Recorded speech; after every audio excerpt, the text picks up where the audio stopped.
మమ్మల్ని ఏడిపిస్తాను, మరి మేము ఏం చేయాలని అడగాలనా, మరి ఏం అడగాల? లేకపోతే రేవంత్ రెడ్డి కాళ్ళు పట్టుకోవాలనా? కాళ్ళు పట్టుకుని ఈ మాటలు మాట్లాడకండి అని మా అమ్మకి నేను చెప్పాలనా? ఏం చెప్పాలండి? చాలా బాధాకరంగా ఉందండి నేను మాట్లాడడానికి, ఇట్లాంటి మాటలు మాట్లాడడం నేను నిజంగా చాలా బాధాకరంగా ఉంది. ఎందుకంటే మా అమ్మ ఫైర్ బ్రాండ్ అండి. ఫైర్ బ్రాండ్ అయ్యి ఉండి ఇవాళ తను ఎన్నిసార్లు కంటతడి పెట్టిందో నాకు తెలుసు, డాక్టర్ గా నాకు తెలుసు. ఎందుకమ్మా ఫైల్ ఇవ్వవు అని నేను బోనమ్మా, నా ఫైల్ ఇయ్యలేను, ఆయన దగ్గర ఒకటి ఎట్లా పడతాం అట్లా మాట్లాడతాడు అని ఉన్న మాటలు ఉన్నాయి. రేవంత్ రెడ్డి అండి ఏది పడితే మాట్లాడతాడండి ఆయన. మా అమ్మతోని అసలు ఆయన చక్కగా మాట్లాడిందే ఉండదు. ఇష్టం ఉన్నప్పుడు అండి, అంటే బీసీలంటే అంత చులకని భావం ఎందుకండి?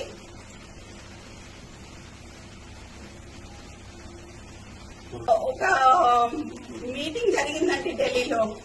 ఇది ఇప్పటివరకు బయటికి రాలేదు, నేను ఇవాళ చెప్పదలుచుకున్నా.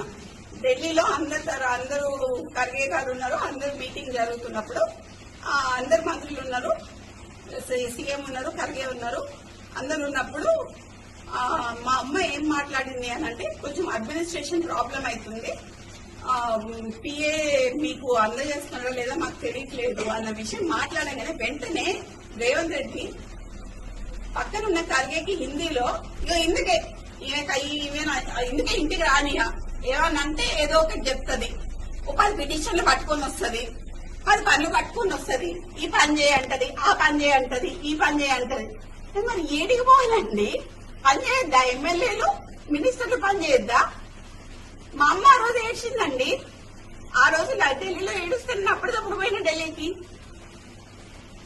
ఫోన్ చేసి ఏడుస్తే అప్పటికప్పుడు పోయినా. ఇప్పుడు జ్యోతి ఎవరున్నారు అక్కడ? జ్యోతి అది పిలిపిస్తారు. జ్యోతి ఆ రోజు ఢిల్లీలో అమ్మ ఏడ్చిందా?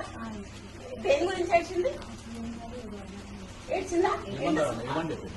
ఏమని చెప్పింది చెప్పాలి. గట్టి చెప్పమ్మా, కొంచెం లోడ్గా చెప్పండి. ఇంకా గట్టిగా చెప్పు.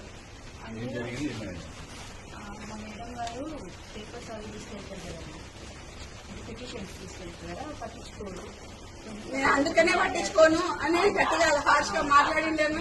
తర్వాత ఏడొచ్చి డాలీ శర్మ గారు కూడా వచ్చారు కదా, డాలీ శర్మ గారు కూడా వచ్చి మా అమ్మని అది చేసి వెళ్ళారండి. డాలీ శర్మ వచ్చి కాసేపు కూర్చొని తన్ని అది చేసి వెళ్ళారు.